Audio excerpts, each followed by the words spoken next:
School board, please stand for the pledge of allegiance.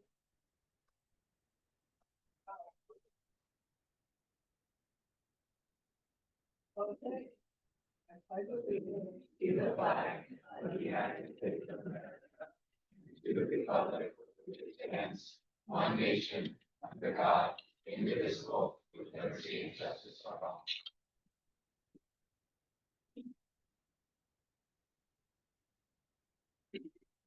Okay.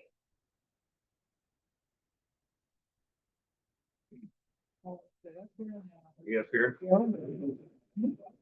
Felt weird kind of trying to come up front before the pledge. So.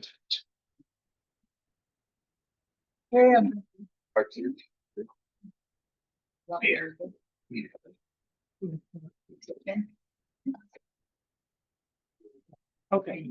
Okay, I'll let you guys go first. Thank you so much for having us here today. It's important that we share the music that we do. Every single member of this ensemble is part of the chamber choir, but we're missing half of us based on conflicts and everything else like that. But we have something that we know we can perform for you, and it's important that you hear us. Each independent section, we have sopranos. Raise your hand, sopranos. Okay, that's 4 of the 9. So there we go. Altos, raise your hand. That's most of my alto section. Basses, raise your hand. Tenors, raise your hand. So this year's chamber choir is 32 strong, and they're making great music already at this point in time. So this song is entitled "Connected," which we feel is extremely important, that we're all connected as one unit as we strive for the same goal through unity. So here we are. Ready, guys? 1, 2, 3. I am, you are me.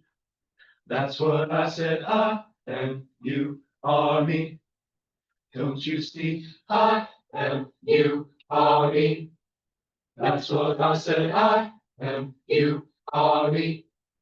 Don't you see? It seems like I'm over here, Are and me. you're over there, but there's something between us that's greater than air. It seems like I'm over here, and you're over there, but there's something between us that's greater than air. It seems like I'm over here, and you're over there, but there's something between us that's greater than air. It seems like I'm over here, and you're over there, but there's something between us that's greater than air. It seems like I'm over here, and you're over there, but there is something between us that's greater than air. It seems like I'm over here, and you're over there, but there is something between us that's greater than air. It seems like I am a part of you, you are a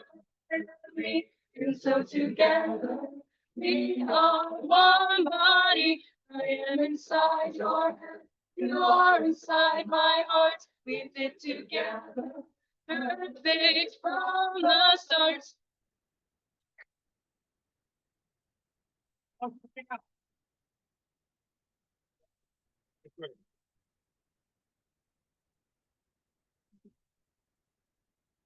you guys.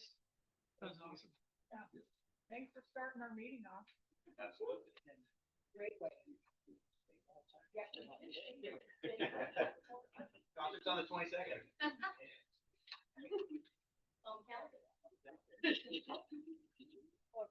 Okay, well, after that, welcome everyone. My name is Denise Hendrickson. I'm the school board president.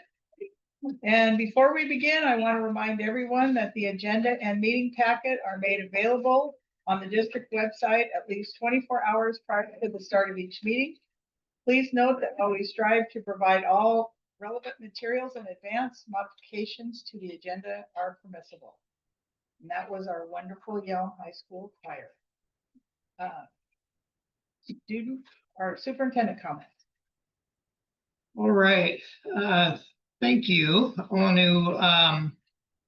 want to start this evening with a short presentation. I think one of the things that has come up in recent years in particular also was certainly mentioned at the last board meeting, is this idea of policies and district policies. And I think one of the things that people may not know is how the process works. And as a school district, as a school board, the process that we have to go through and the things that we have to consider when we are either developing or implementing policies and procedures. So I want to take a few minutes and share some information tonight.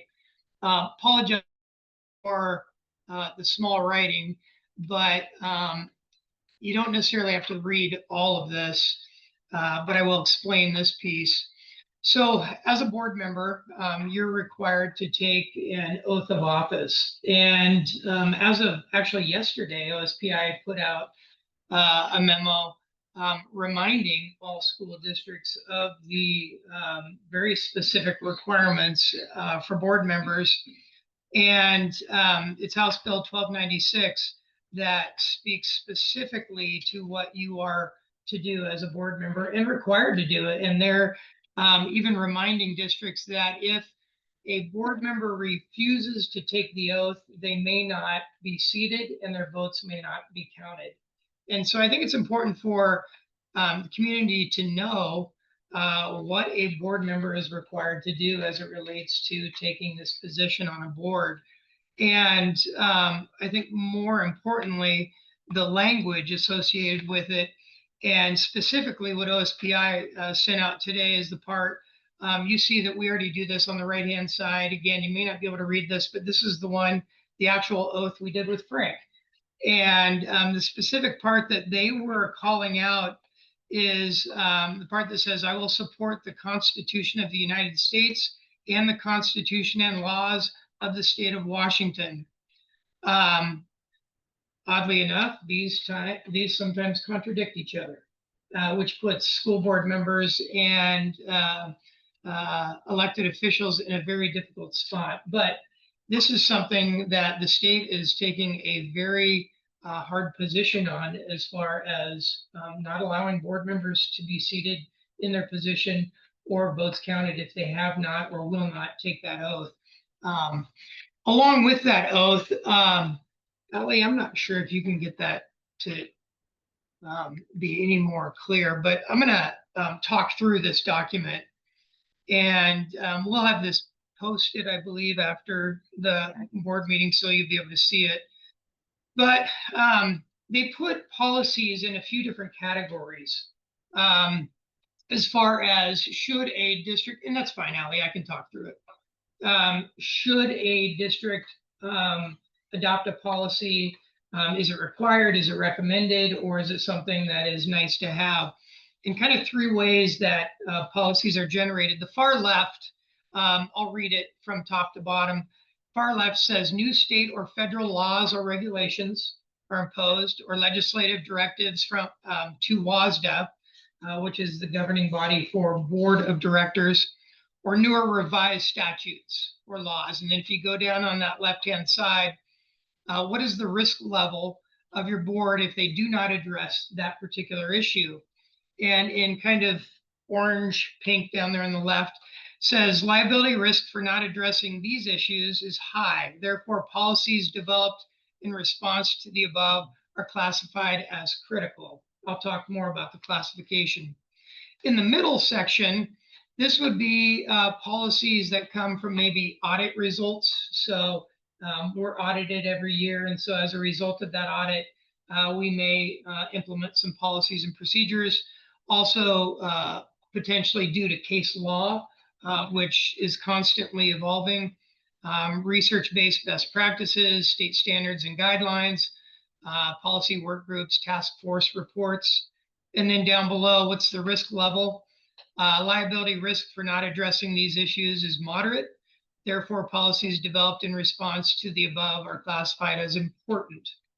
And then on the right side, this would be more what we would talk about as local control type issues. For example, cell phone use would be a great example of us putting in a cell phone policy based on the needs of our school district. Clarification needed based on feedback after policy implementation if broadly significant. So again, we may have policies in place that we feel are unique to our district. And then as we live with those policies, we may come back and make changes. The risk level down there in yellow, liability risk for not addressing these issues is low. Therefore, policies developed in response to the above are classified as discretionary. So bottom line there at the bottom is, should you put through policies in these particular categories? On the far left is absolutely, middle is yes, and the right is maybe, depending upon your district. So the next slide shows the categories summarized. Again, critical, important, and discretionary. Critical is required by state or federal law or tied to funding eligibility. This is where the state or federal government can withhold funding to your district if you choose not to push those policies through and accept those. The purpose is to ensure legal compliance and access to necessary resources. Important policies, not legally required, but supported by case law, audit findings, and best practices. They help to prevent litigation and promotes well-being of the school community. And then discretionary, no legal mandate or liability, board-driven initiatives. They could also come from your strategic plan. Maybe out of your strategic plan, you develop some policies and procedures. And then on the right, the purpose allows boards to reflect local values, needs, and philosophies. So some examples. So here are some policies that would be under the critical that are required by state or federal law and tied to funding eligibility. Oftentimes, districts, depending upon the community, may be criticized one way or the other. You're not doing enough, you're doing too much. The challenge is, as a district, that you are still required to pass and approve these policies and procedures. But where a district has some flexibility is in the implementation. For example, curriculum that you choose and adopt is up to a district, but you're still required to stay within the law. And so, again, some may say you're not doing nearly enough in a certain area. Some may saying you're doing too much and you shouldn't be doing or implementing that. The difficulty with that is, number one, you as a board take an oath of office and are required by law. Number two, the superintendent can have their certificate revoked if they do not follow state law. So it's a very difficult situation. You are also kind of at the mercy of the lawmakers that are running your state at that particular time. And that can ebb and flow depending upon who is elected and whether or not amendments are made, whether or not there's changes in laws. So these are some of the policies that are on the critical list, not all, but some. On the important list, these are some of those policies that would be listed as important, supported by case law, audit finding, or best practices. These are ones where districts are strongly advised to pass through them, but sometimes what might happen is there might be modifications to those. And what I've seen with some districts in this area and this area is maybe in the adoption of the policy, they don't necessarily agree that it's best for the students in our community. They might include something like the state requires policy, so on and so forth, to be adopted. And some districts might follow that route. And then last is discretionary. And so oath of office is one that, as far as the actual oath policy, we have to follow, but as far as state law of you accepting the oath and following state and federal guidelines, that is required.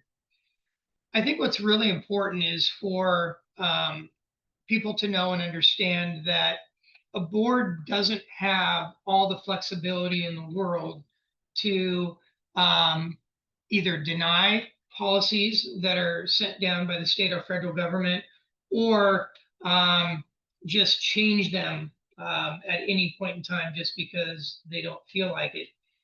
This is a significant challenge because we talk a lot about local control and doing what's best for our students, our community. That might look very different than a neighboring school district. And that's the challenge that every board and every school district has. At our last board meeting, and again, you don't necessarily need to read all this, I'm going to point this out. There was a reference to this particular policy, and it's around, I guess you can read a little bit of it.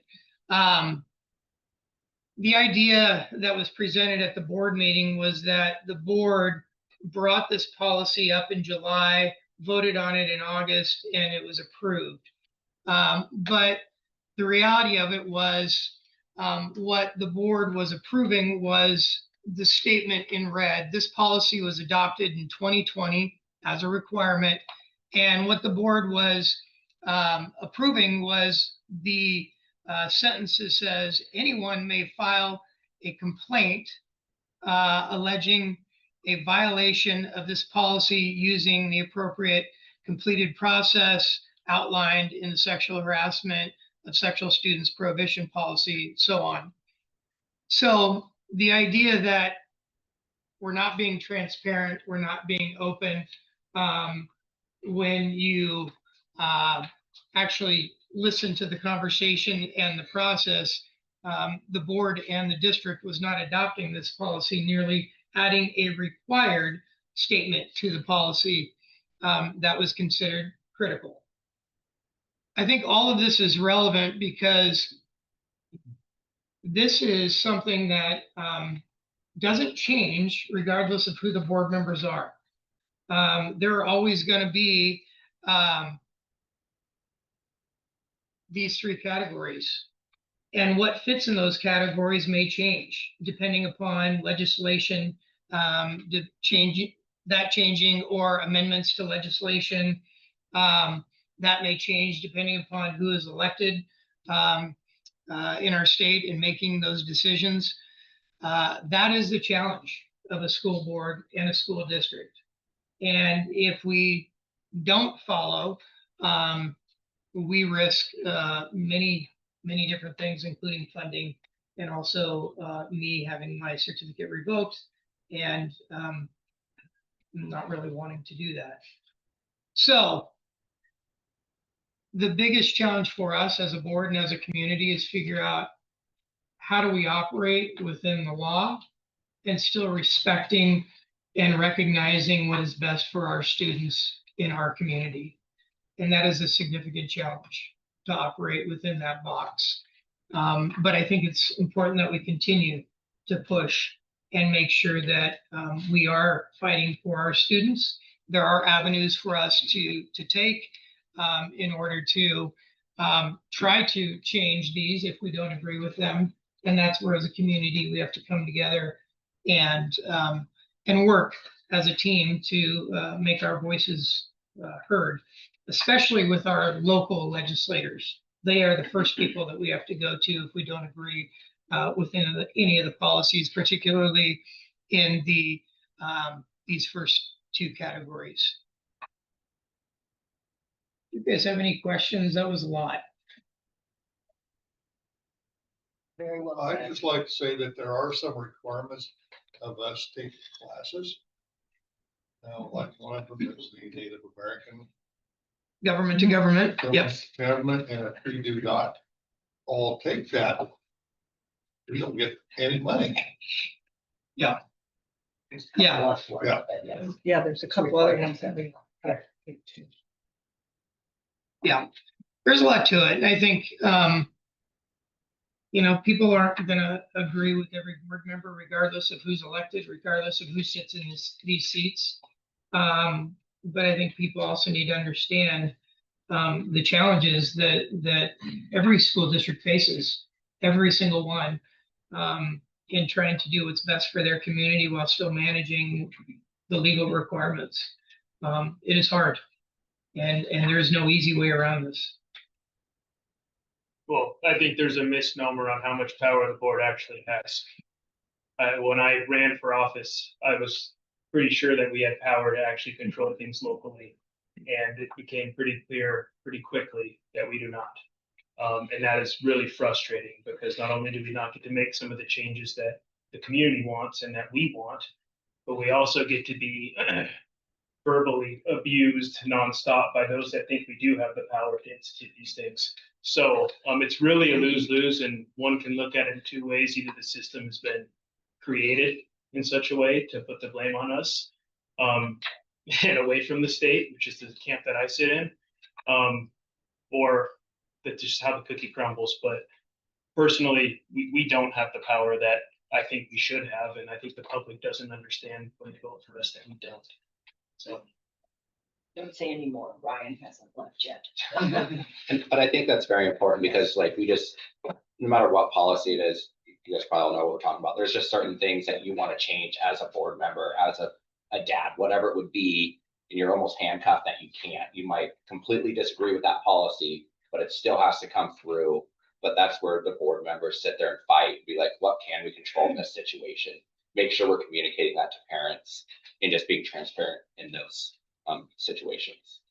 And I think the other thing that you all have done and our district has done, and this isn't to any particular policy or procedure, but really encouraging our families to opt out when they feel that that is best for their child. And that we as a school district, as a board and superintendent, support that 100%. That we support families making decisions that are best for them and their children. And we will, as long as I am superintendent, I will always support that. And hopefully that's something that isn't taken away at some point. We'll But, fight for that. but Yeah, I believe there are some districts on some certain things you cannot opt out of. there are some Right, districts yeah. that have implemented that, yes. But But we've made it easy for the parents to do that. yes. We've given them every opportunity. Yep. Many times over. So thank you for Thank you. giving me the time to share this. I will pass it over to you to go on to the next item. Okay, the next item is community comments. We have one on Okay. a non-agenda topic. Okay, and so on our non-agenda item.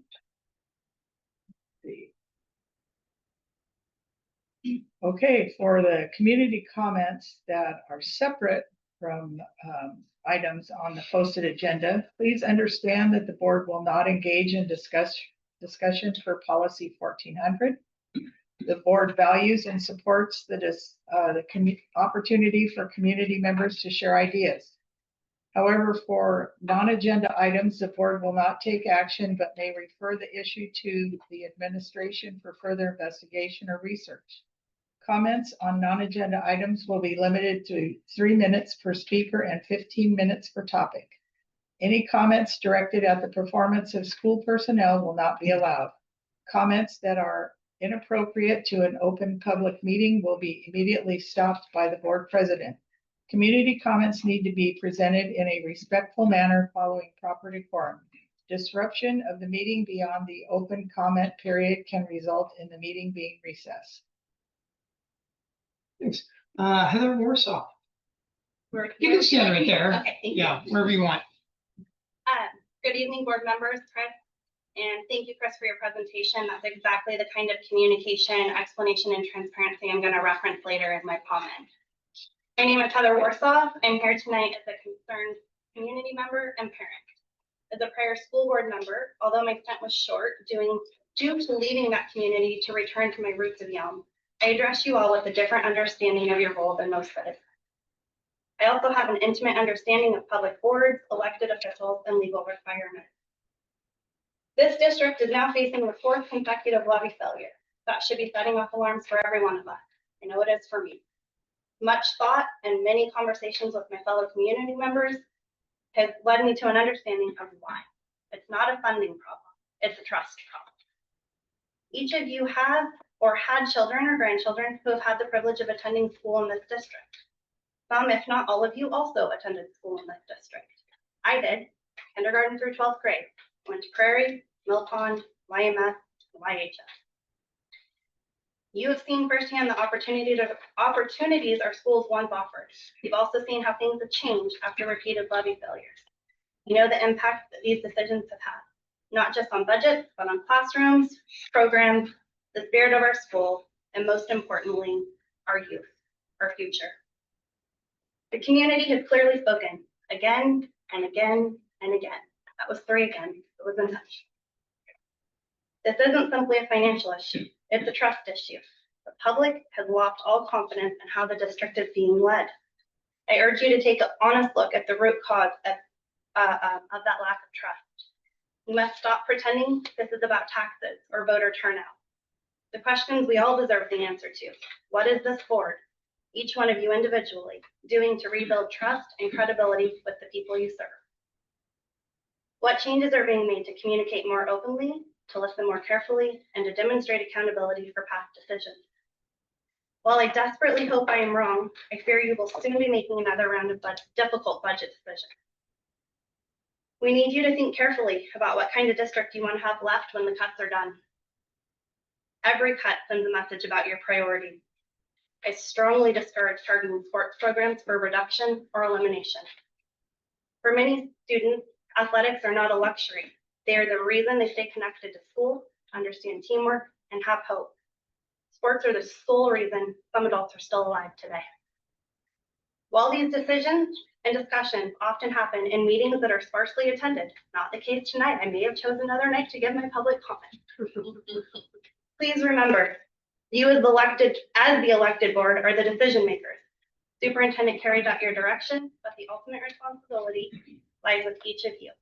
Too often, the frustration of the public is deflected towards district staff or administration, when in reality, the decisions start and end at your table. Quit allowing someone else to shoulder the consequences of your decision. Quit hiding behind the face of the superintendent. Take responsibility for the posture of the district. After all, your decisions and votes got us here. As you consider future cuts, I beg you to proceed with care. Please, before making decisions that will affect students for years to come, take a hard look at how we got here and take an equally serious step to repair the public faith in this district. Each of you are very familiar with the saying, "This is why." I challenge you to remember that Y stands for Yelm right now. It should also stand for youth. But if you don't do what is right for the youth, for the community of Yelm, and for the district, the saying's going to change. The new saying, and unfortunately it's already gaining traction, is going to be, "This is your fault." While your decisions may not change, some things must change. The district cannot move forward until it rebuilds trust. That starts with each of you, individually and as a whole, through transparency, accountability, and meaningful engagement with the community you serve. The time to make the change was months, maybe years ago, but we can't go backward.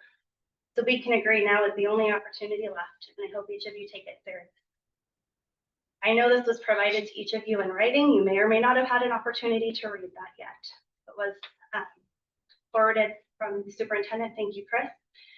With the suggestion that each of you may like to meet with me. I look forward to that. I encourage it, and I hope to hear from each of you. Thank you. Thank you. No other comments. No other comments? No. Okay. All right.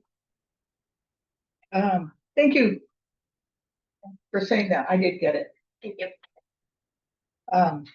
All right.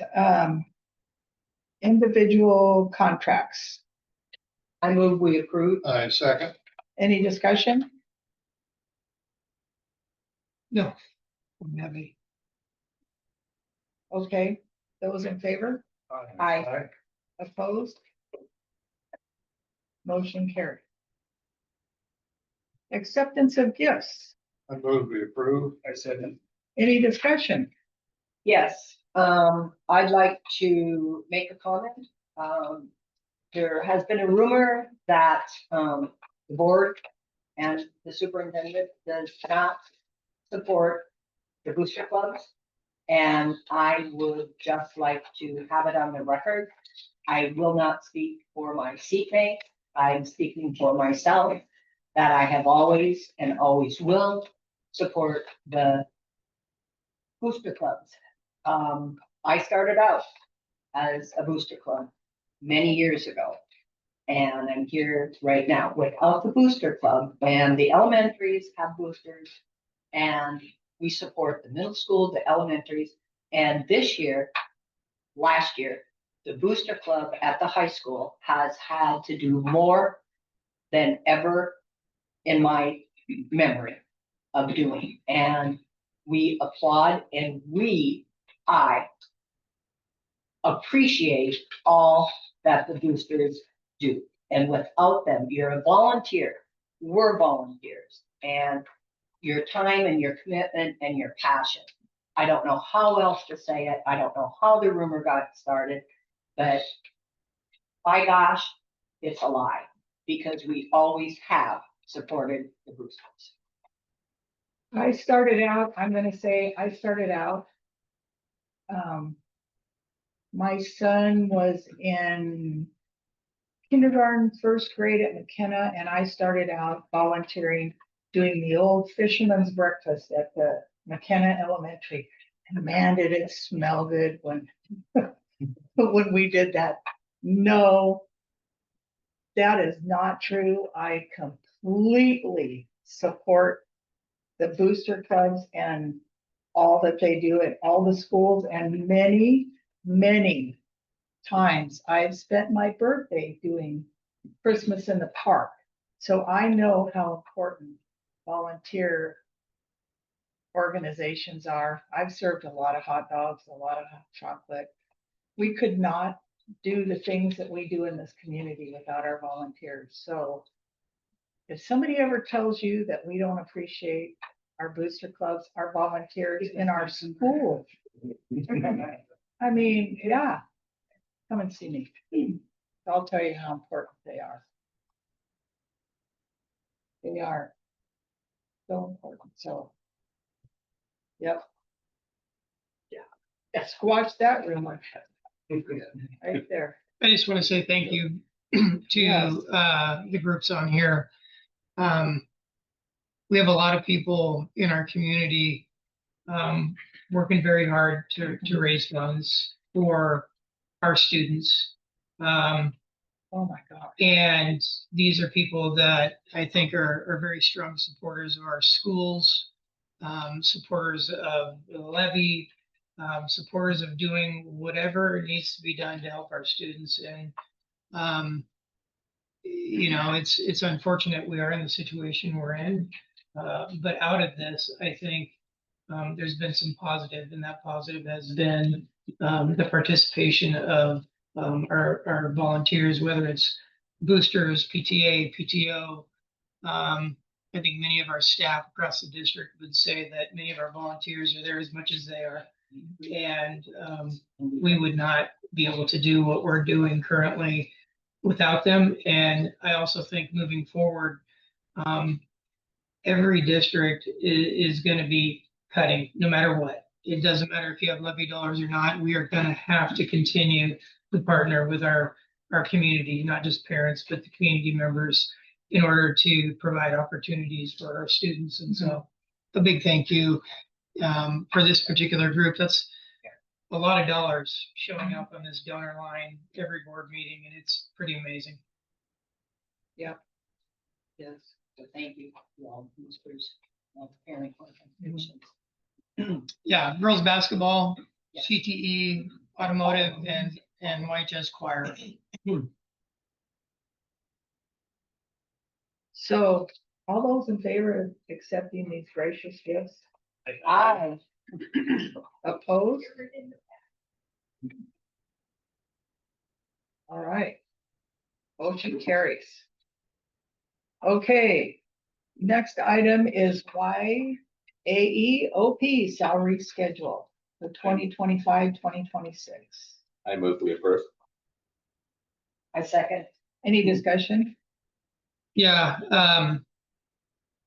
one of the reasons that I heard during the levy about why it failed is a word that's thrown around a lot, and it's called transparency.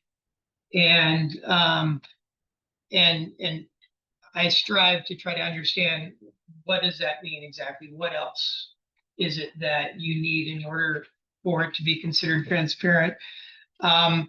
Our office professionals, we settled our contract with them. They got a 2.5% increase. Just to be clear, that's the same increase our teachers have this year. That's called IPD.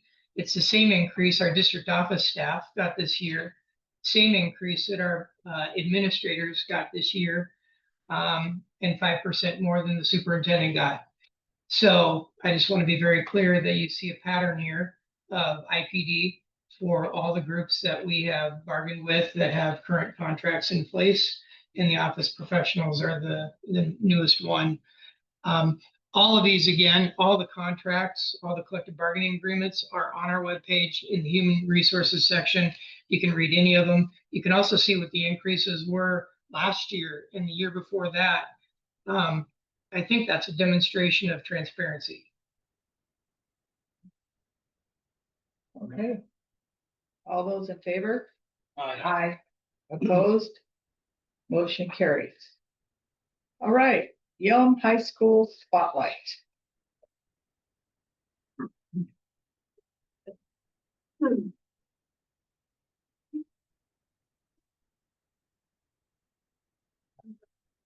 All right, thank you for the opportunity to spotlight the high school. It is my pleasure to do this every fall, and I really appreciate some of our staff being here. I think that's shows a lot that they're here to support.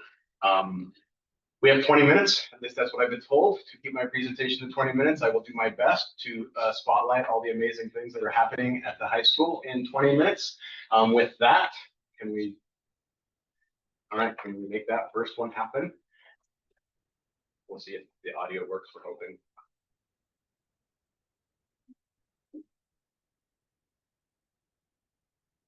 In Yelm High School, extracurriculars.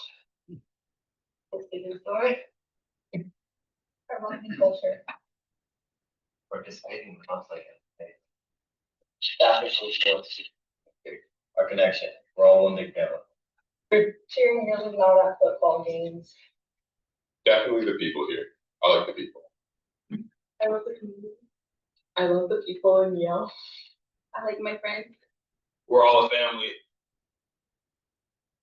Dances and programs. Seeing all my friends, meeting all my teachers. Football games. My favorite part about being a tornado is the community and school spirit. Hey, tornadoes, what's your favorite part? All right, for those of you that you're seeing it now, but I simply asked a question, and then I asked our staff to give me a list of kids that are going to say great things about all of the amazing things that are happening. And that is what that's the finished product. I will talk about this in just a minute, but the gist of this conversation is I'm not a social media expert. It's not my favorite place to live. I did Facebook many, many years ago to stay in touch with my family that lives in other states. I'm tired of the negativity in the community on social media, and so I'm trying to combat that with the amazing things that are happening. So I will speak to that in a little bit, and I have to give Hannah a shout out because Hannah and I did a video. It's been a couple of weeks right now, 2 weeks, 3 weeks. And it is up to 48,000 views all over the country into Canada. And that is Hannah's doing, not mine. All right, next slide. This obviously we're going to talk about learning, belonging, community, everything that we have been doing in my 4 years at the high school. And it jives extremely well with our strategic plan. With that, I'm going to jump into a quick demonstration. Before the meeting started, I asked Mr. Shaw if he would come up and do a little demonstration with me. That's why he's so grumpy. Yeah. And I promised it would be quick, easy, and you don't even have to think. I just need to stand right here next to me, all right? And we're gonna walk towards Miss Stillwell, and all you gotta do is count your steps. Ready? All right, how many steps was that? 8 steps. So we're gonna walk 4 steps and then stop. Okay, and then we're gonna face each other up, right in the spotlight. Put your hands up like a fist, all right, and then I'm gonna push. What happens? All right, that's it. You can go sit down now. The simple meaning to that is, and will you go to the next slide so I can jump into this? When he came up and sat next to me, and I apologize if those of you have seen this before, but when he came up and sat next and stood next to me, he might have been wondering why, but we walked together, right, without any, almost side to side. There wasn't any explanation. There wasn't any rules. He just walked next to me. I made him walk back to the middle so we could all see what was happening. As soon as we faced each other up, he had 2 choices. He could quit and retreat, or he could push back. And so the simple message of this is, I have spent the 4 years, 2 months at the high school, trying to link arms with 150 people and move our organization forward.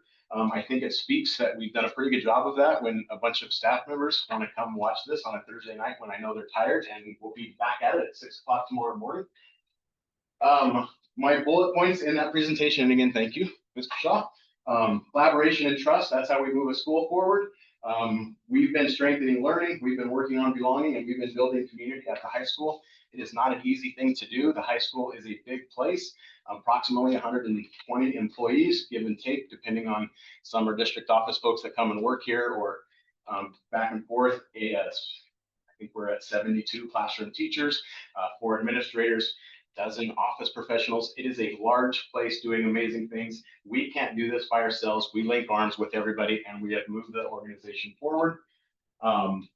We do that by making sure everybody is seen, valued, and they know that they're part of something bigger. Not an easy task, but I want to thank our administrative team, because without the 4 of us working our guts out and building relationships with our staff, we wouldn't be where we are. So that, we're going to get into some details, and then we'll provide you guys an opportunity to ask some questions.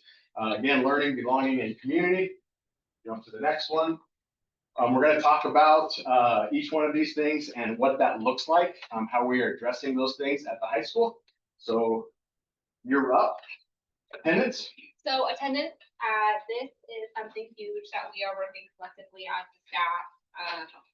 In high school, what I'm learning from elementary, you have a lot of tardies. There are some unexcused absences, excused absences.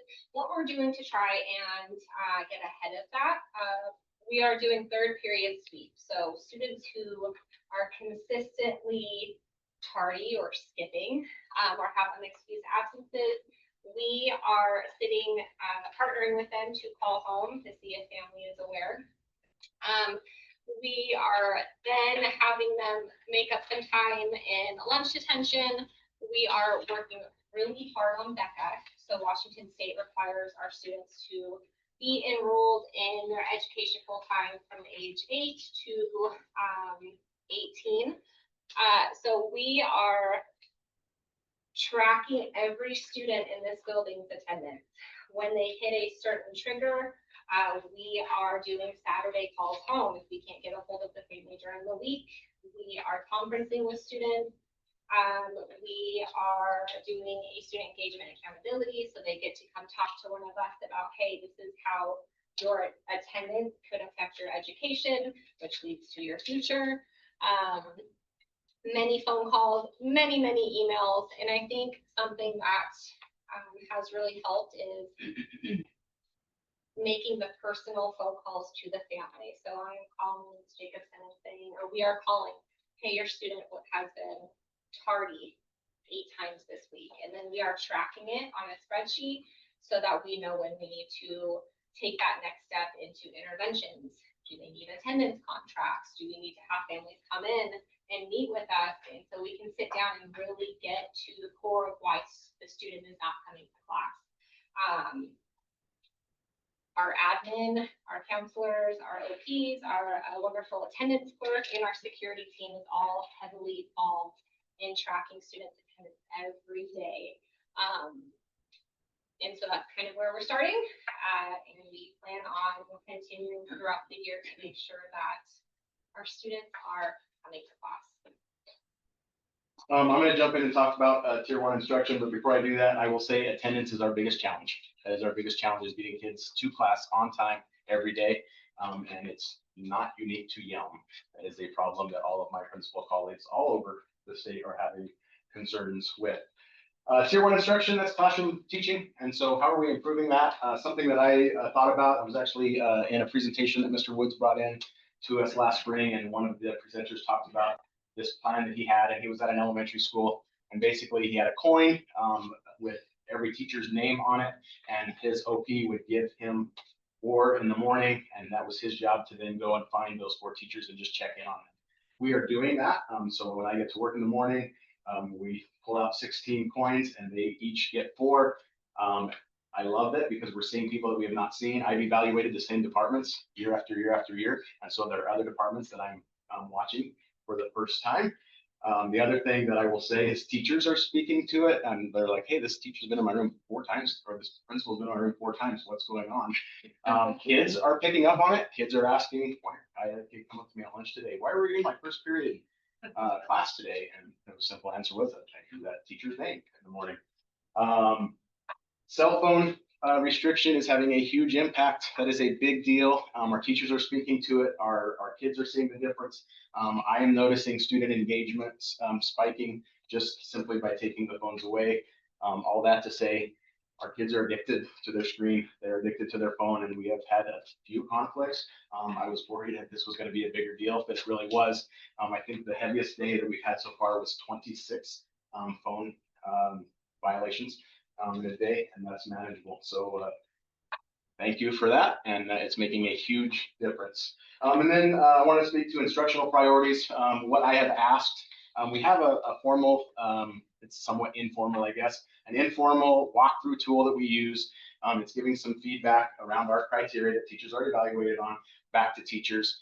But what I am asking our governance team, and so that is our kind of a leadership team, our governance team, I've given them some ideas, and I've said, hey, in October, what do you guys want feedback on? Is that entry tasks? Is it exit tasks? Is it student engagement? Is it deeper thinking questions? What do you want feedback on? And so the governance team is creating instructional round or instructional priorities. And then when we go into classrooms, that's what we're looking for in October. That's what we're looking for in November. I am putting the onus back on our teachers to tell us what they want to see from us. And so I'm excited about where that will go this year.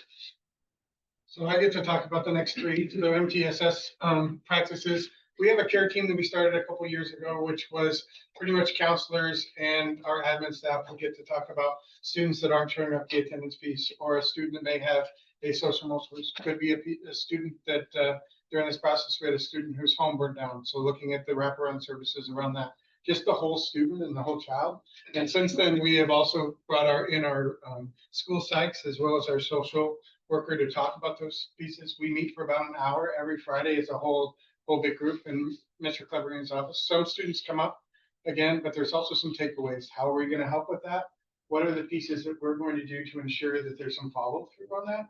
And then we talk about those pieces to ensure. And as kids' names come on or off that group, we speak about that and how that was successful or how we supported. We did start the year with some inclusionary practices that we brought up to our staff and talked about that. So tier 1, like greeting at the door, they have some goals around that thing, or how are some collective things within departments working. So there are those practices. PLCs, do we want to share that piece? The one piece that we have, you want to click on that? Yeah, that would be great. So for those of you that don't know, PLCs are professional learning communities. That is on Wednesday mornings, our teachers get to work collaboratively together. They're typically talking about their assessments, their student data. A focus in both our math department and our English department has been obviously the state assessment. My line that I use with our staff every year is, I know it's one day, I know it's one test, I know it's only 10th graders, but that is how we are graded. That is our score book. That is what everybody else looks at. That's what gets published in the paper. So we have to prepare for that. And what I have done here is I've taken our 4 years of data and drew a red line for the state average and a blue line for Yelm. And we should be extremely thankful for Chris's leadership in our math department. and all of our math teachers because they're working really, really hard.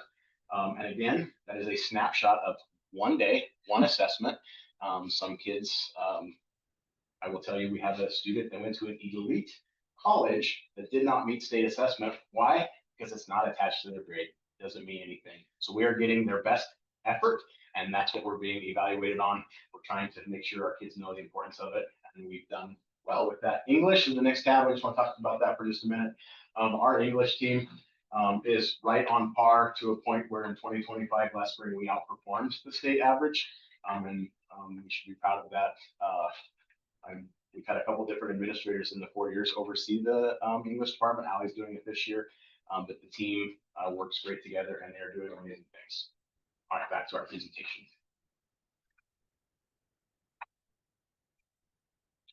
So for CBAs and academic placements, those are pieces that we utilize and determine where kids are landing within those PLCs. Also, our professional learning communities, the math team will get together and talk about specific content-based assessments that they're going to use. And then really the real key piece that has changed in the 4 years since I've been here, they're diagnosing which questions are kids missing specifically as a whole, and then reteaching those pieces. Same is true of the writing examples that are used in ELA. So these are parts within those PLCs that are really important that the teams are utilizing. And it's made a difference with our math scores from being 15 points below to just 3 off of it. So it is huge in how they're using these to be supportive of student growth and student supports. Graduation and pathways. One thing, we had care night last night. Thank you very much for it. Was really, really exceptional. We had a huge turnout. And a lot of our local organizations and businesses and colleges around tech schools and trade schools to come talk to people, and there was a great amount of interest. That was great to see Ms. Mathis who led that for us. The other credit recovery, there's 2 periods of credit recovery. Instead of allowing kids to continue to slip and realize, I'm just not going to graduate, this isn't an option, we're catching them earlier and fit that within our schedule for a couple of teachers that are teaching those and allow kids to get back on par or in that place where they can be ahead. And then tornado time or high school and beyond plan. It's a key. We did switch to School Link, which is a new process instead of Zello. I got to make a really cool song about Zello last year because someone told me I had to sing it. So in saying that piece, it's a very streamlined piece. And as we get into this, there will also be a lot of access for parents. So where you can get in and see what pieces kids are using. And as we get the kids learning this tool a little better, and we have the ability to have them in, but for instance, they just did their first piece. A teacher can watch and see. I know this would be surprising, but a student that opens up his Chromebook and then closes it 5 minutes later and says, hey, I did that, that's great. The teacher actually sees the percentage of what they finished in live time while they're doing it. And then you go back and take a general lunch. I realized that you opened it and shut it, and it was really cute, but can you finish it? So in saying that piece, it seems to be a very, very good program and one that we'll utilize and add in some other tools as we get to know it better. But right now it seems to be really effective. Before we jump to the credit recovery, this was predictable, but the board got a snapshot of our grad rates, and you could see the first 3 years that I was the principal here, they were going up, and then last year dipped back down. Predictable. I watched that cohort when they were freshmen, and they came with some deficiencies, and then this was 2025 was the first year where our counselors did not have the 2 credit elective waiver. And so that had a dip, and what we did this year to help that is our counselors have quickly identified all of our kids that are deficient, and we're putting them into either a 1st period or 5th period credit recovery class, hoping to see a huge impact so we can see that grad rate go back up in the right direction. All right, to get started with belonging, I'm going to take a minute and share a story. This is unplanned, but I have to share it because it happened today and I'm so excited. There's a senior student who was here freshman, sophomore year, went to a neighboring district and came back. And she's like, oh, Miss Jacobson, you have no idea how happy I am to be back. I absolutely, now that I can compare districts, love these teachers. They care so much. They're all meeting me at the door. They know my name. I'm like talking to them and I'm putting my phone away and I'm passing my classes. And this is so amazing. I cannot believe that we have this opportunity. And so I was like, you're welcome. But that is one of many stories. And I know they're students. So coming from her, that means a lot. So super excited about that. With the culture of dignity, our counselors have spent a lot of time with students doing student interviews, talking to them, what are our needs, what are concerns, how do you feel belonging here, what can we do to help you belong in our school? And so the information received from that has been incredible. Our CSIP team also did empathy interviews with our staff. So staff signed up for different times, either before school, during lunch, after school, and met with the team and went over some specific questions. Got a lot of information from that, extremely useful for us that we can take. Can I jump in right there? Yes. Something we didn't really talk about in PLCs. Each department or group, the algebra group, the geometry group, the English 9 group, they were all asked in August to come up with a goal and an action step that is going to increase belonging, and an goal and an action step that is going to increase their academics. Those goals are then submitted. That is going to drive our entire CSIP. And before they made their goals, they had access for a few hours of all of the anecdotal data that came back from kids, all the anecdotal data that came back from staff over the last couple of years. And those conversations peer to peer were just so meaningful, colleague to colleague, so meaningful. And it just really, I think, strengthened a lot of relationships on our campus.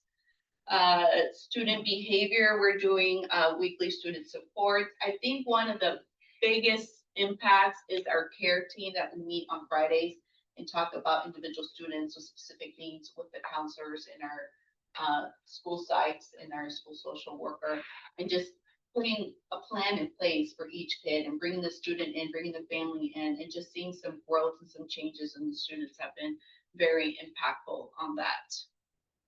So student leadership, project management, which is our student leadership class. The one thing under the leadership of Mrs. Wilk is we're trying to put some power, some leverage back into kids' hands. What do you want to see in our school? One thing that have been discussing with Ms. Wilk is how we're going to challenge kids to expand that beyond just the project management class, getting more kids in leadership roles, and how can we do that? And those ideas really will come from our kids that work the best.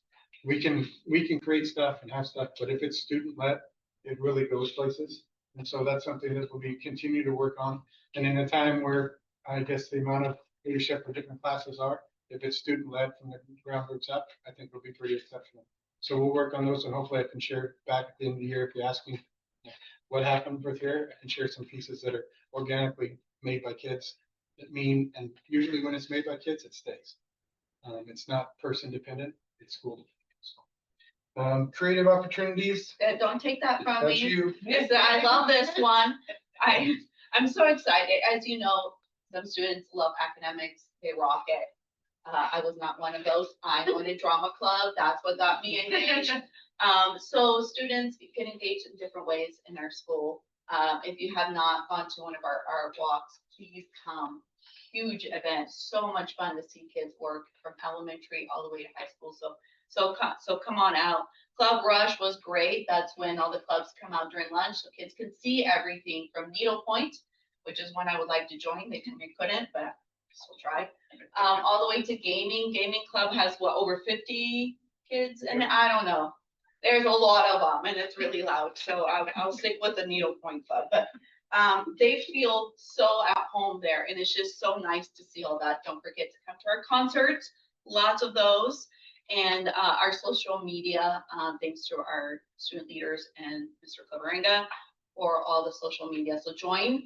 He's going to talk about it a little bit later, but you need to like brand us on that. So recognition, one thing that isn't on here is that you talk about student voice. There's a passing, what is it, the wheel? What's the tire? Tireless teacher. Tireless teacher, teacher's award. That is one that is selected by the students, and the teacher gets a tire. in the room for a while. So it's visually other, but pretty cool thing. That's what I talked about. Kids kind of came up with that. It's been something that is one of, as teachers, we're choosing another staff member, passing of the cup. There's department awards. They use weekly staff shout outs. You will start to see more kids on our reader board. You can see some now. We're going to have spotlight and highlight kids on the reader board, so you can see those pieces. It gets towards the end of the year, graduation and students, having students up there, as long as it's okay that they're up there.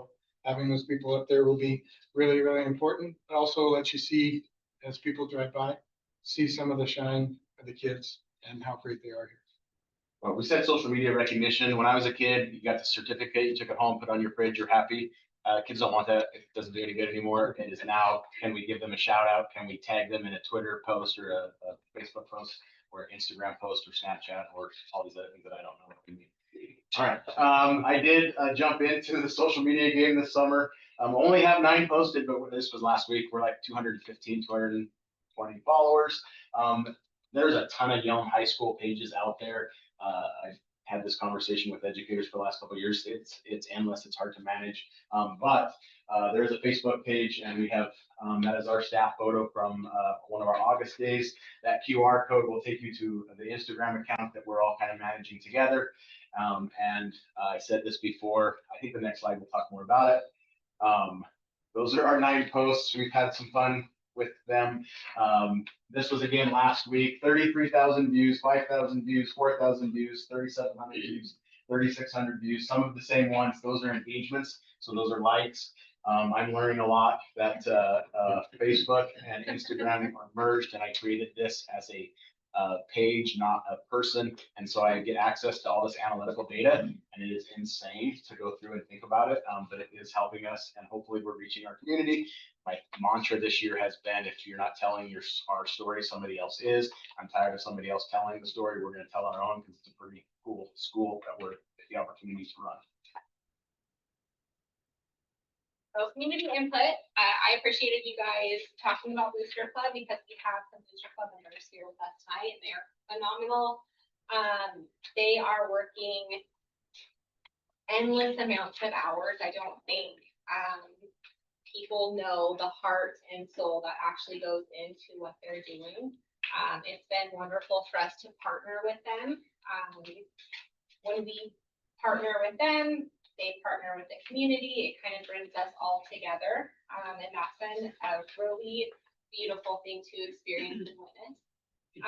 We also have parents from our community, our students coming in for our monthly CFIT team meetings, getting input, their voice, concern, partnering with us to do the best that we can for our students.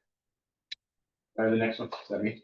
It's you. All right, tracking, this is something I started. We have an agenda every Monday, hopefully every Monday afternoon, 2 o'clock. We get to pause and calibrate our work, because it's the only time in the week that we are actually all in the same room at the same time. And so something I started was we're tracking our positive parent interactions. And so every time we make a positive phone call, every time we have a great interaction with a parent, first week of school, I watched our section, the student section at a volleyball game. They got their pom-poms, the pom-poms fall apart. There's stuff all over the bleachers. As the game ended, I watched most of our students leave, but I did see 2 students stay behind and grab the broom, grab the dustpan, and sweep everything up. I recognized one of them. I took a picture of the other one, asked our front office, hey, do you know who this is? Found both of them, called their parents. Those are the things that we're trying to do. It was a great phone call to make to a parent when you tell a parent what a great kid they have and the role that the model that they're making for their peers. We're trying to track that. I talked about social media. We're pushing that out, and the Smiles is jumping into a new position and learning really, really fast all of the things. But we're going to do our best with a monthly community newsletter, trying to get content again from 12 or 13 departments, 100 people, and get out the good story on a monthly basis. Student-led. One more.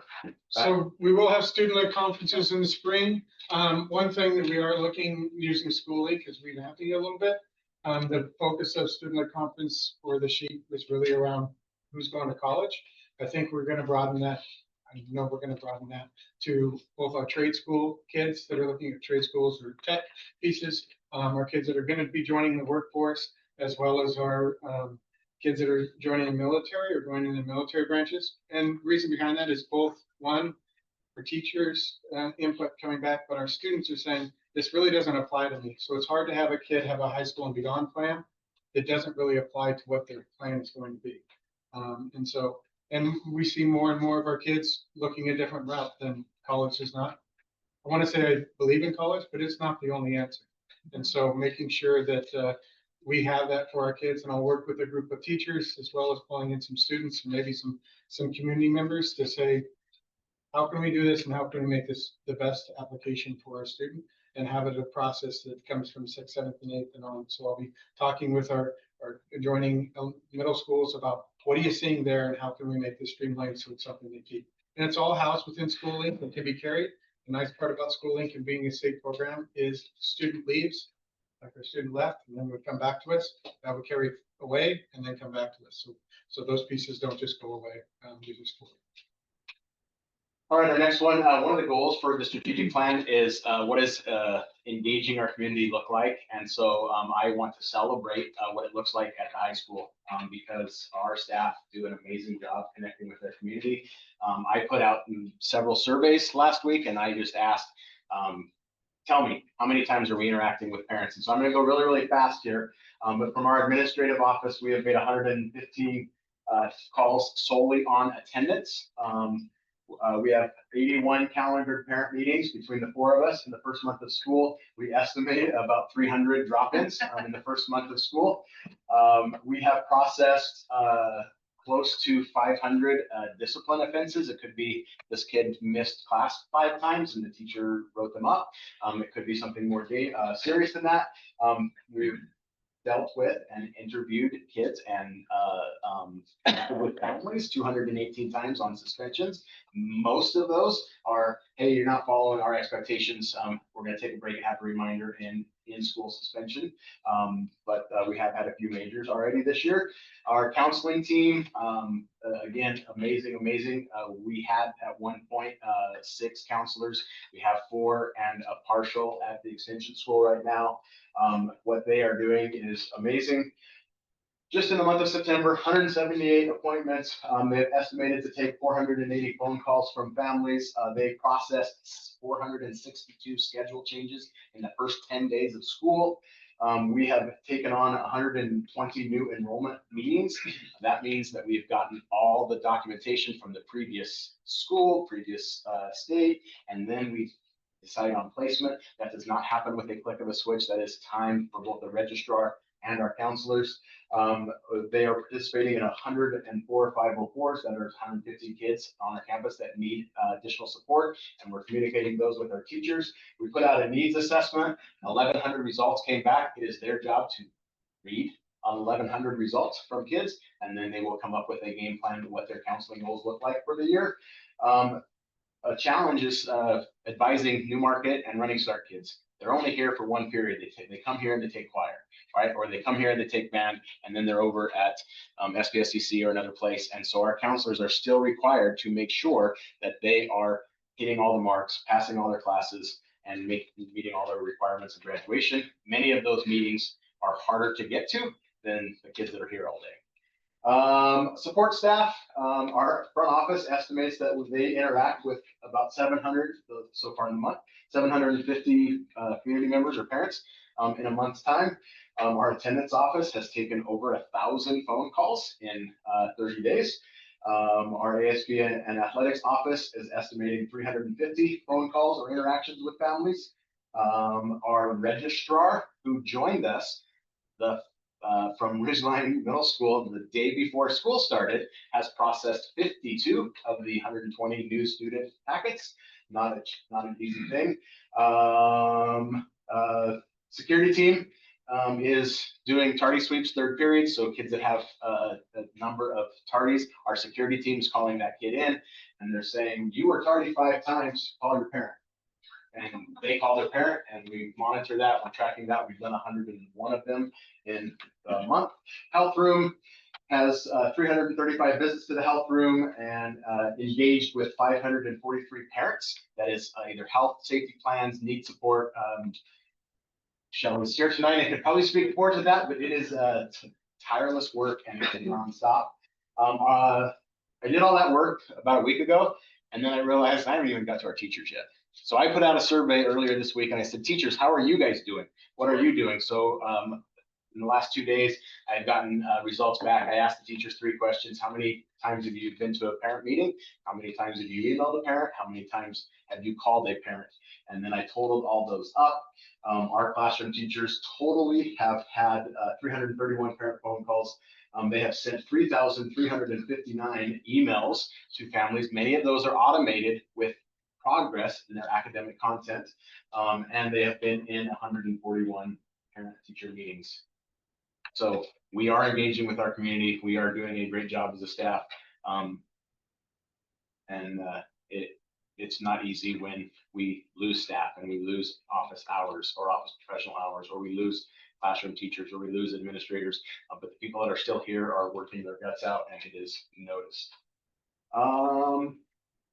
What are we doing to move forward? We're going to continue with our PLCs. We're going to talk about I talked about those instructional priorities. We're going to keep hammering those this year. I am looking forward to gathering all of those action steps from our PLC groups on their academic goal, their behavioral goal. More important to me is monitoring the action steps that they're going to take.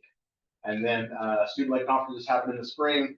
CSIP process, looking forward to getting our booster parents to join us. I'm going to continue to have a social media presence, and I'm going to ask Hannah to help me more often than she has the last couple of weeks. And I keep preaching to our staff, please, please, please find opportunities to celebrate, because we are doing great things. And I'm done, and the extension school is up. And I was not 20 minutes, sorry. That was exactly 20 minutes. Yeah, give or take. It's perfect. All right, then we will be quicker. Not sure if we introduced ourselves, so I was a little nervous. A lot of faces I know. Doesn't matter if I know you or not. I think if I know you, it makes me even more nervous. I'm Allie Jacobson. This is my 7th year here in Yelm, and in my 2nd year as principal of the extension school. And then I'm gonna have Felicia introduce herself, because I think many of you know her. I'm Felicia Stenhocken. I have been in the district for 6 or 7 years, but this is my first year at both the extension school, Yelm Open Doors, and high school. So we really are so excited to have her on board and helping me with the extension school.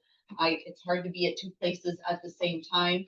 So our schedules are set where the staff and students there are getting supported more than they have been in the past. So super excited about that. Again, same theme as that you're hearing, which is great. We're all on the same page here, working on our learning, belonging, and community, even from the high school also to the extension school. I'm going to talk a little bit about each one of those. Felicia is as well. As you know, Yelm Extension School is an alternative school. It is a smaller school. We go anywhere from 110, 120 students. We have 4 full-time teachers. We've added a part-time CTE teacher. And we have a part-time counselor as well as an OP and a Kara. So amazing staff, and they're doing great things with students. At an alternative school, kids go there for many reasons. They're either very behind on their credits and they need to go somewhere where they can work at a faster pace and catch up on their credits. It could be just a larger environment is not theirs. Too much anxiety, too much going on. They need that more one-on-one support. So some students are there. And then we do have quite a few students who work full-time, and the hours at the high school, it just does not fit for them. So there's a variety of reasons why students go. They all have amazing stories, and we enjoy having every single one of them there. One of the issues is that they've fallen behind on their credits, and we're looking for on-time graduation, which is completing graduation in 4 years. We did last year go from 52 to 56% of students graduating on time. And now that I have Felicia on board, I'm like, we're bumping this up hardcore. So we're working on 67% of on-time graduation for our students. Belonging, we've done phenomenal with our belonging, but again, we're gonna keep pumping that up. We're gonna go from 98%, from 95 to 98% of students really feeling a sense of belonging, and we put some things in place, some last year, and we're, again, bumping it up and adding more to that.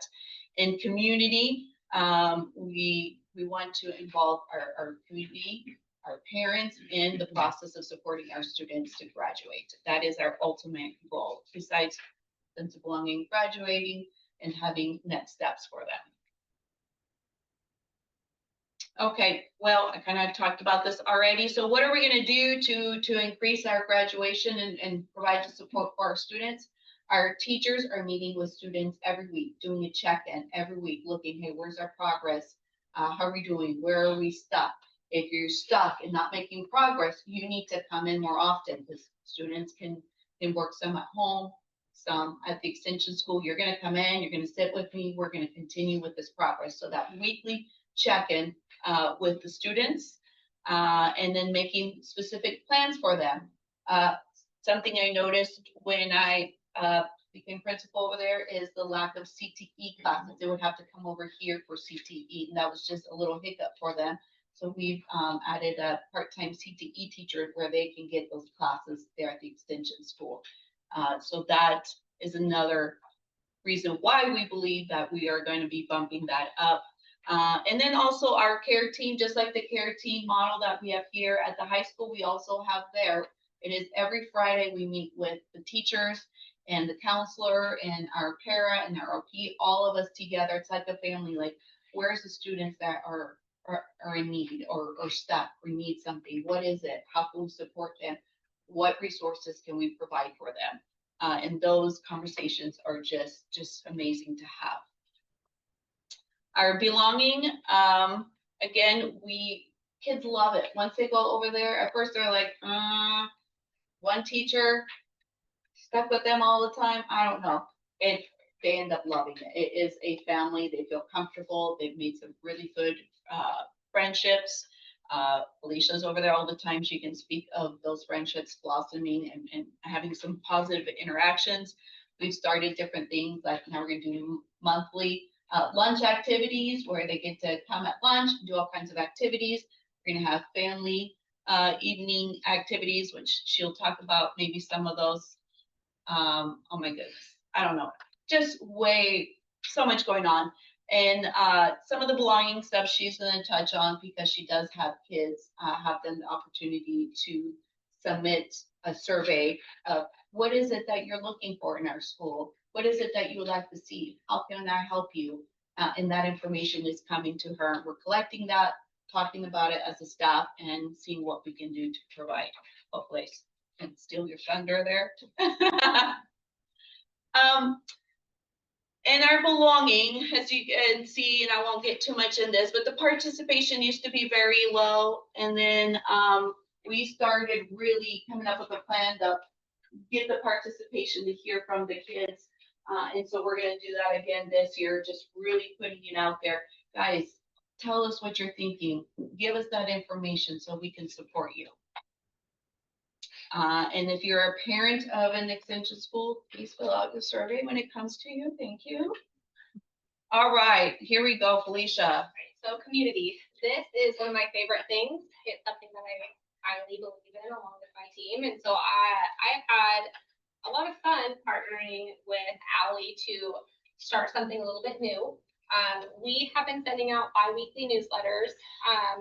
They were at first just a Word document, but we recently got access to S'more. And so the beautiful thing about S'more is it still gives parents, pictures. It gives them all of the information that we feel like they would want. But also it allows us to add polls, to add surveys, Google forms. And so we make sure we have something within our S'more that gives us that community parent feedback, but also our students. So we don't just send this to our parents. We also include our students within it. And so our goal is to make sure that we have families interacting with this.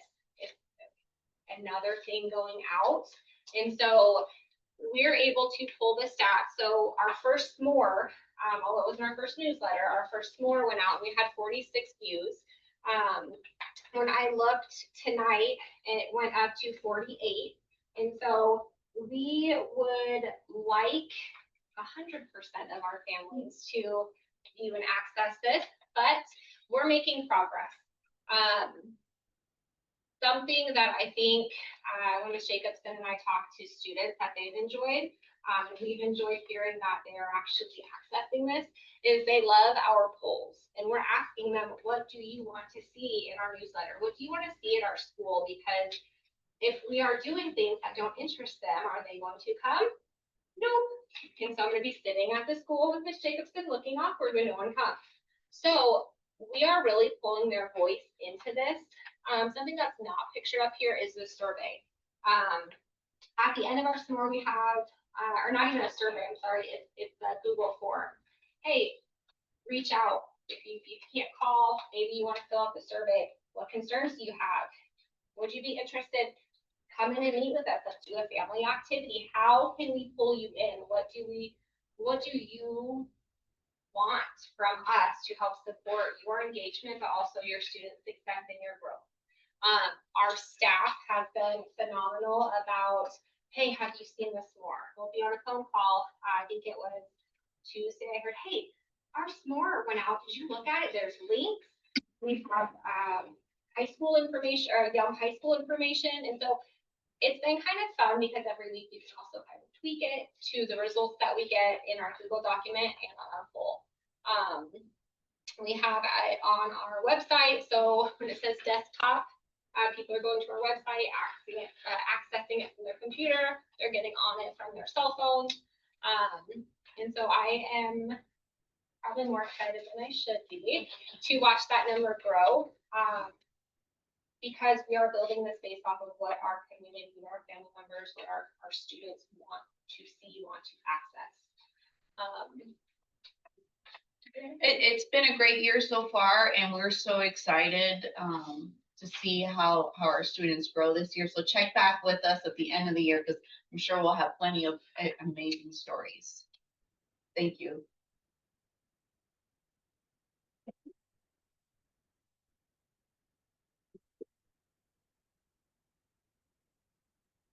We don't have any questions. So just like Lacamas board meeting, you have data, more data than you would ever need. I think what's important to note is that all of this data is tied back to the strategic plan.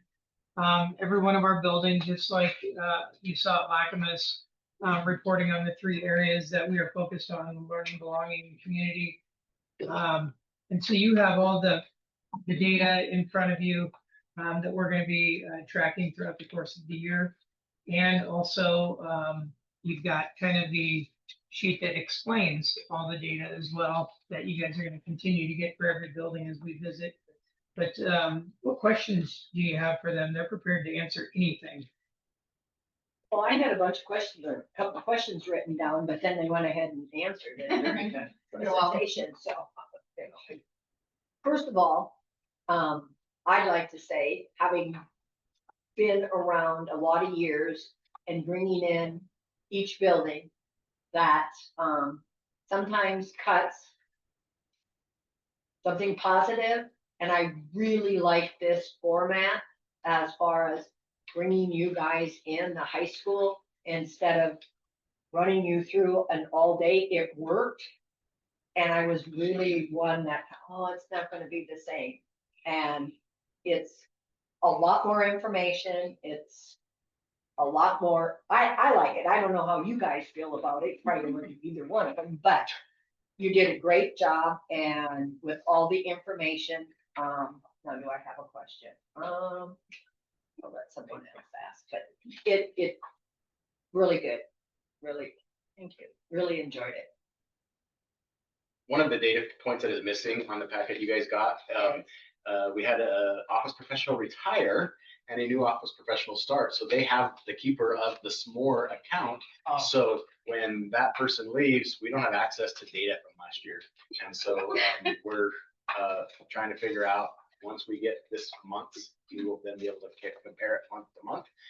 But we But we don't. will get it. Yep. Yeah. I mean, it's not like it's $1 million key next, right? I think we You know don't where want she to lives too. Yeah. We know where she lives. That's right. Yeah. We'll put it on the top or- Huh? I don't know yet. I know, but we'll go find him. I don't. I'm sorry I missed the care night, because I always like coming to that. Great turnout. Miss Matz I does know. an amazing job. She left. Yeah. That's always a fun thing. What are you guys, finding is the reason for the attendance or lack of? Yelm's not unique to, Yeah. right? This is a trend across schools. I think, whether we like it or not, we learned a lot in the middle of COVID when we shut down, and there are kids that are successful by simply logging on a machine and completing work without coming to school. So there's that component. I also think at the end of the day, the only thing that's going to get some kid there is intrinsic motivation. And there are kids that there is a level of apathy in our schools right now that I have never seen. 27 years in the business. I don't think there's a reason. I don't think there's one thing. But we are just like every other principal that I talk to. Attendance is one of our biggest challenges. So how do you think you're gonna counteract that? Because I'm like, I mean, I just talk to kids. I even talk to my own grandkids. You know, you cannot go anywhere without an education. The doors just shut for you if you do not finish high school, even if it takes you 5 years or 6 years. And so you've got to get an education and then do something, you know, and at least pursue something. And you never know where you're going to go. And that road you might think you're going to go may take you somewhere else, and it may take you somewhere else. So it's like trying to get these kids to realize you got to be there. I think it's a little bit deeper than that. I think you'd be shocked the amount of times where I've had a kid sitting in front of me and says, they tell me it doesn't really matter. And I say, well, let's call mom or dad or whoever Yeah. that is. And you may get the same exact answer. And that's discouraging. That's disheartening. I think the only thing that we have is then to try to build a relationship with the kid. And when they are here, you have that relationship you create. And it's not like a punitive, like you're here, you've been gone, Right. we're happy to see you. You build Yes. that relationship, and it starts a day at a time, and then Mhm. it starts a week at a time, and then it starts a month at a time. And I guess that's a key component too of having some of those pieces we talked about those classes where a lot of these kids are behind because they just didn't show up. And then they feel like they're too far behind and it's just too big a weight to bear. So having some of those classes here where we can do some catch up and they can see that we're Right. here to walk alongside them and to build them up instead of, we really don't want, now if your choice is, I really want to catch up quicker, and yes, could be the option. We do entertain that, but there's trying multiple different avenues to give hope back to a kid and also to say it matters. Right. And that really starts with relational, and from our counselors to our admin team, to our teachers, it's really about that connection. And then leaking on it, that care team discussion I talked about, Mhm. we talk a lot about how do we connect with this kid? How do we make sure we maintain that connection and then the follow through. So when you ask about, how are we going to change it? I think it starts one kid at a time. You look at that growth piece, then it's 2 kids, and it's 3 kids, and you monitor how well that's effective and what's going on, and then continue not to just admire it, but to dive in and really try to tackle it. And we've done that, and we found some things are not successful. You can't punish a kid to kind of school it up. There are some kids that Becca does work with, in following that piece where there is some teeth to it. We had a story today where a parent wanted us to tell the kid, can you please tell my kid if he doesn't come to school, I'm going to be charged $100. I did. A day. And so we can't lie to the student Right. saying that, but we talk around those pieces. So it's really those parts and those individual pieces, having more conversations individually with families. If there is the response back, like it really doesn't matter. Find that connection to make sure that there is someone here that they look up to, they can have that conversation that says it does matter. And just continue to work on that. Are that you- piece. Are you having any luck with Becca? Are they supporting you? Because for a while, it So was, in 2020, 2 years ago, reduction in force, one of our employees was the best in the county. And we had more hearings at this high school than any other high school in the county. And we were seeing a growth that obviously make a difference? made a difference. We did not get to it last year, just did not have the capacity and manpower. It's something that I tasked Felicia with this year. The tricky part about it is the kid has to be almost in the 11th hour before a lot happens. And at the end of the process, my history has been the court, the county is going to say, work with your counselor, work with your school, work with your principal, work with your teachers to create a plan. And we've done all of that to get to the 11th hour. That process does scare some kids and families, and that helps. I guess my comment to that is it's our only tool in our tool belt, so we're going to use it.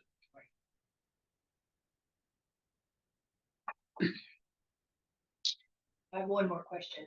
On the cell phone, you talked to it. Are you going to have any stats or statistics that later down that by not being on the cell every waking minute during the day, that it might reduce the bullying and the discipline in and around, if not in the classroom, but, on the school grounds? Are you gonna be able to Yeah, we'll be track able- that or see that, or have you seen it? Yeah, we'll be able to track discipline instances and compare year to year. That's a great question, because something that other schools have done, and I didn't want to jump into this immediately.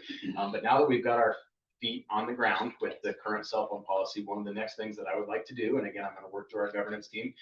If I'm in Mr. Clark's classroom and I have to go to the bathroom, instead of just taking my phone and going to the bathroom and texting my 4 buddies to meet me there, we're going to ask that kid to give the phone to Mr. Clark, and then I'm going to go use the restroom. And I guarantee you, 2 things will happen. They'll have a second phone, or they will figure out that the bathroom really isn't that cool. But there's a lot of that coming up now where we can't always, the high school, the staff, or whatever. If there's bullying going on, we can't stop it if he seems to want to bully me or say something, and if you take care of it, well, you do. And then on the phone, then it continues and it leads into much more. Yep. So. We still can't monitor at home, so we're still running into those pieces before school starts, where something was said on Saturday and Yes, Sunday. I understand. But the piece in saying that is we're seeing far less of that piece. And so it's been super cool. The other part that's probably I've probably had 30 kids thank me that we did it, that last year had cell phone issues, saying that they can't control it and they're glad that we helped them. And that was actually in our data when we polled kids. Some kids talked about that in that piece. One misnomer that we'll get to put out a little bit later is you can't say directly that our F rate is, or the number of Fs that we have is due to just cell phones and engagement with kids, but it's 200 lower than it was last year. So we have 200 fewer Fs than we did at the same time last year. And I don't think our teachers are working any less hard than they did last year. That's more better English. I think we should thank our students for Yes. coming up with the policy, because everyone can't do it.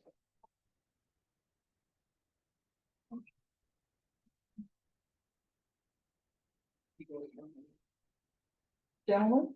Are you noticing any positive or negative student behavior trending one way or another, whether it's with the cell phones, graduation, anything like that? Trends that are kind of going about?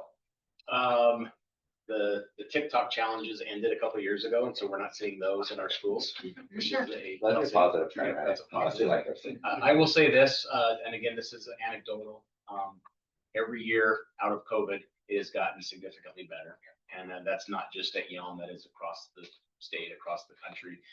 Behaviors, social skills are coming back, and kids, we're seeing that positive impact.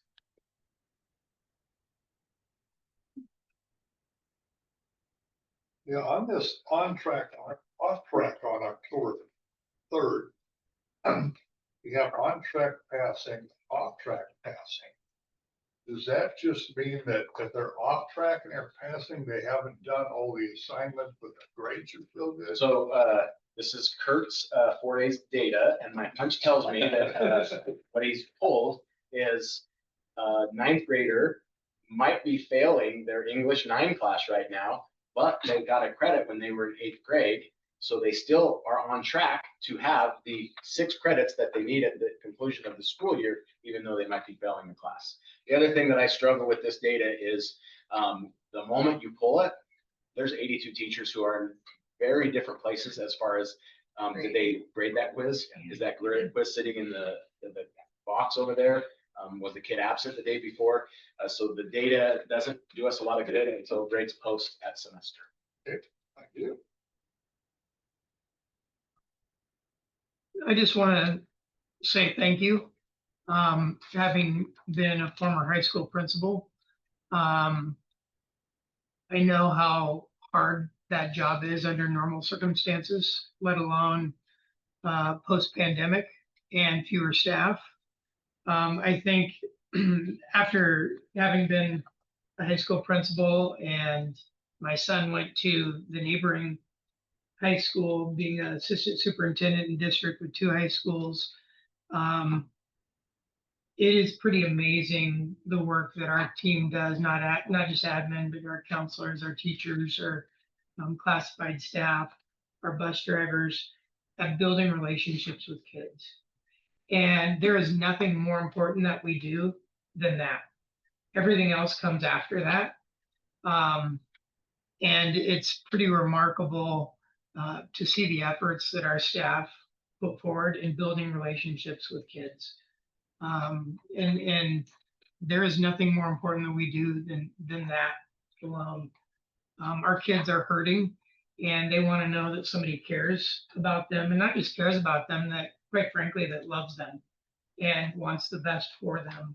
And our staff does a great job of that with limited resources and limited time. It's unfortunate that this is where we are, but I'm very proud of this team. Nobody wants their job. There are people lining up to do what they do. And it's pretty amazing that they show up every day. And if you ask them how they're doing, they'll say it's the best day ever, even if it is a very hard day. So I just want to say thank you to you guys and your staff and the way you lead them. We appreciate it, and you don't hear that enough. Yes, thank you. Thank you.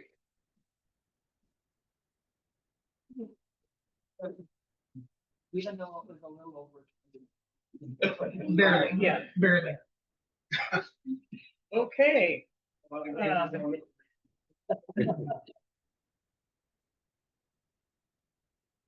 Board comments. Yeah. Yeah, I personally have noticed, like, with cell phone policy, people have been like, yeah, people will be mad about getting their phone taken, but a lot of people that I know that usually wouldn't pay attention in class have started to pay attention in class. It's just the cell phone policy, although students don't like it, it is doing its job, and it is really helpful. Thank you. Thank you. Okay. I too have noticed a severe increase in engagement within the students. It was definitely hard to adjust at first, but I think that it is definitely for the best. It is even for me, I've noticed the teachers are more engagement with the students, and I've really liked that. And also, I know she's not here anymore, but I would like to thank Ms. Mathis for hosting the career night or care fair. I was personally there, and I think that it was very nice connecting and engaging with different colleges and career choices. I think that was amazing, and I'm definitely going to be going to them next year. It was a lot of fun, and I just want to thank her. Yes, this is true. I also went to the care fair. Had fun. I highly recommend. And then I want to shout out our YHS choir. It was a great surprise to see them come up and sing a song for us. I did choir for about 8 or so years. And so it was very nostalgic for me see a lot of people that I sang with a couple years before. I almost got up and started singing too. But, I'll give them the spot. And also wonderful presentations for the high school and extension school. There was a lot of depth and detail to them, which I think really shows how much time and commitment goes into improving and maintaining the experiences of staff and students here at Yelm. So wonderful job, and I'll follow you on Instagram, Mr. Cleveringham. Me too. Yeah, go ahead. I think one of my favorite parts about the presentation for the high school was the all the stuff, like seeing what like the counselors were doing, and like some of the data on that, because I know that a lot of students like think that the counselors don't do much or stuff like that, but I think it's good that it's like You hear more that? students can see that they can like see the counselors actually do a lot, like hundreds of emails, all that stuff. And I think shout out to We them. do a post, And then social media post. also the extension schools, cool to see that also that they're doing, because I know that all the students that go there, shout out for them and all the teachers that work there. Really like give a thanks like to the boosters and everything. As one in extracurriculars and like just a student overall, they really are just like such a big help to our community, and it's just great to have their support. And then also like the presentation, you guys did an amazing job. Really got like how amazing our school is and what we're really doing here to make it better. And I love learning about the extension tool too, because I know I'm not fully educated on it, and I love getting to hear about it and what like amazing things are happening there, how connected they are, how we're reaching out to community, and like be able to have the articles, like what you're talking about, to just have people know what they want and like get to hear everything. Also the social media is a good thing. I know a lot of high schoolers are really on social media. It's like the only way to communicate with them sometimes. So it's a good way to like get all the students to come together and sometimes get a good laugh, because I know that school tour was a little Real crazy. that's all I got. I also wanted to add thank you for choir for performing for us. I also think that it's really amazing how much the booster clubs have helped us and supported us in such hard times. And then I really appreciated Cleveringa's presentation about all the amazing things that are happening at Yelm. And then I got to learn a lot about the extension school, which is something I think we don't really hear about, and stuff that I had learned today that I had no idea, like what that's happening in our school district.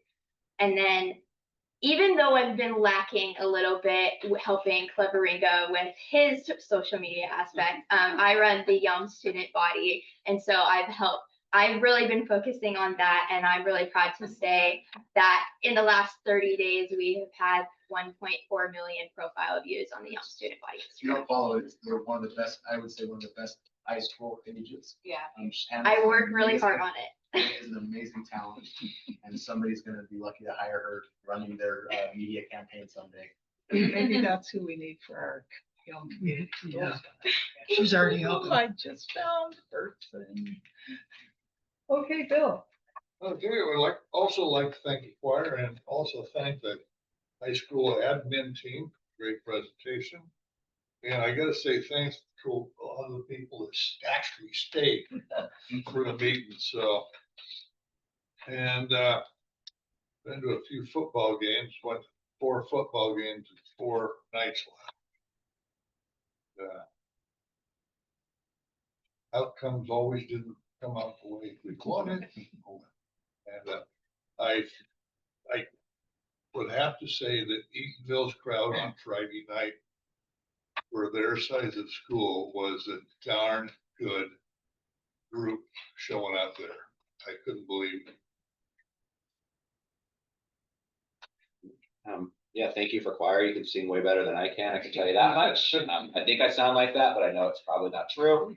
And Heather, thank you for calling us out for what it is. I think more and more people need to show up here and do that, just not on social media.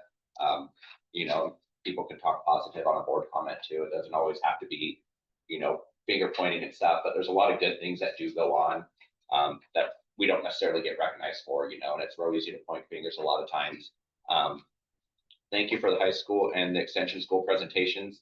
You guys are extremely busy. I don't know how you manage it all. Bunch of stuff going on, and I'll be talking to you about hiring you for a media person before you get out of here. So I do appreciate everyone staying here as long as you have.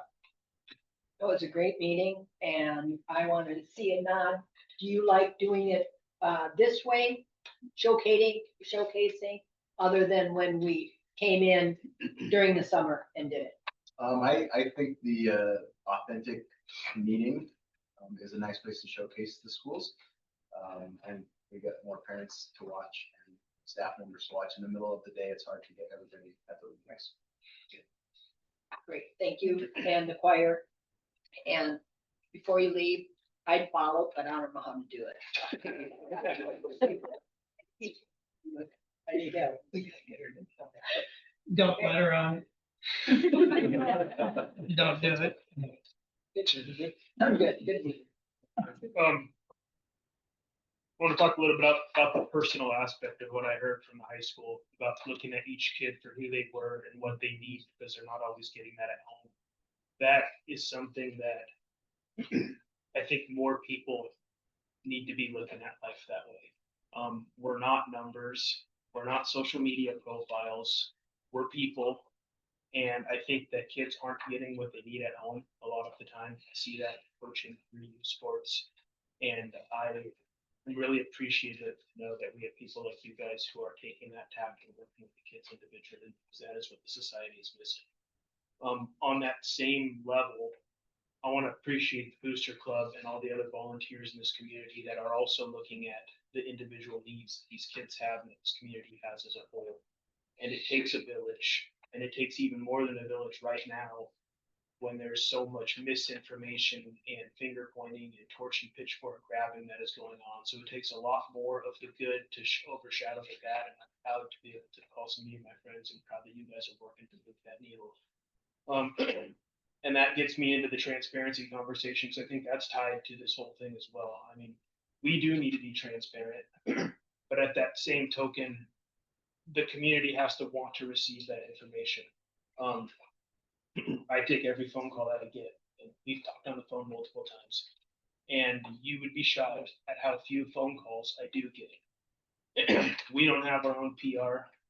We don't have people working for us. We're not full-time politicians, thank God. But we can't spend all day on social media trying to play whack-a-mole. It doesn't work. We have jobs, we have families, we have kids. But if you get to know us as individuals, you'll see where our hearts are at. And you'll see that it's for the kids. And if you have questions on decisions that are made, believe me, a lot more conversation and discussion goes into it than the brief hour you see us sitting in the meetings. Pick up your phone and call. And if you disagree with something, let us know. I mean, we are here to support you guys. We are here to support the community. There's usually a reason behind everything, and it's not always right. So call us out.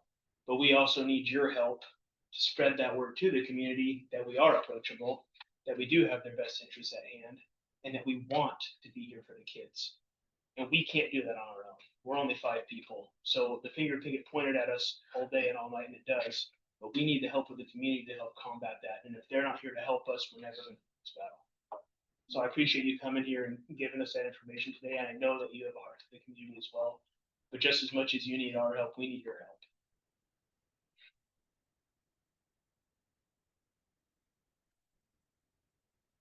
help. Okay, and then, so I also have something I want to say, because I did get a few phone calls, so I want to make a statement of non-endorsement.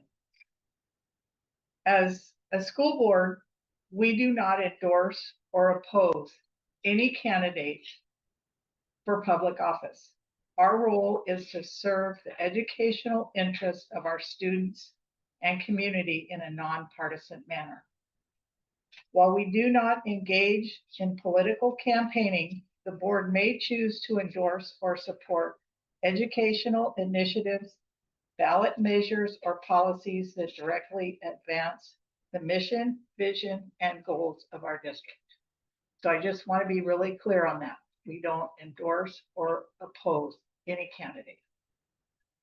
So with that, I also want to say thank you to the high school staff for hosting this. And I always loved the extension school because if it would have been there when I was going to school, that is where I would have gone. Never in a big high school. So thank you very much. And thank you to all the booster clubs at all the schools and all the volunteer organizations in our community. I belong to Rotary. They're near and dear to my heart. The 12 weeks or 10 weeks of summer food program that we do, I bag food for the summer for just for families that are in need. And so it's very near and dear to my heart. I always will support any kind of a volunteer organization and all things in this community. And I want people to know that we all do. We're volunteers ourselves. So, and I appreciate everyone for coming here this evening and spending it with us. So that. I'll try to be quick. First one is really exciting. I think it is just a testament to our district and the people. Tracy Schultz, the assistant principal at Southworth Elementary, has been named the assistant principal of the year in Washington State by Association of Washington School Principals. She was nominated by a few of her staff. And then as a nominee, you've got to then fill out a pretty lengthy application. She reluctantly did that. She's not one to brag about herself, but that's a big honor. And there will be a lot more coming on that.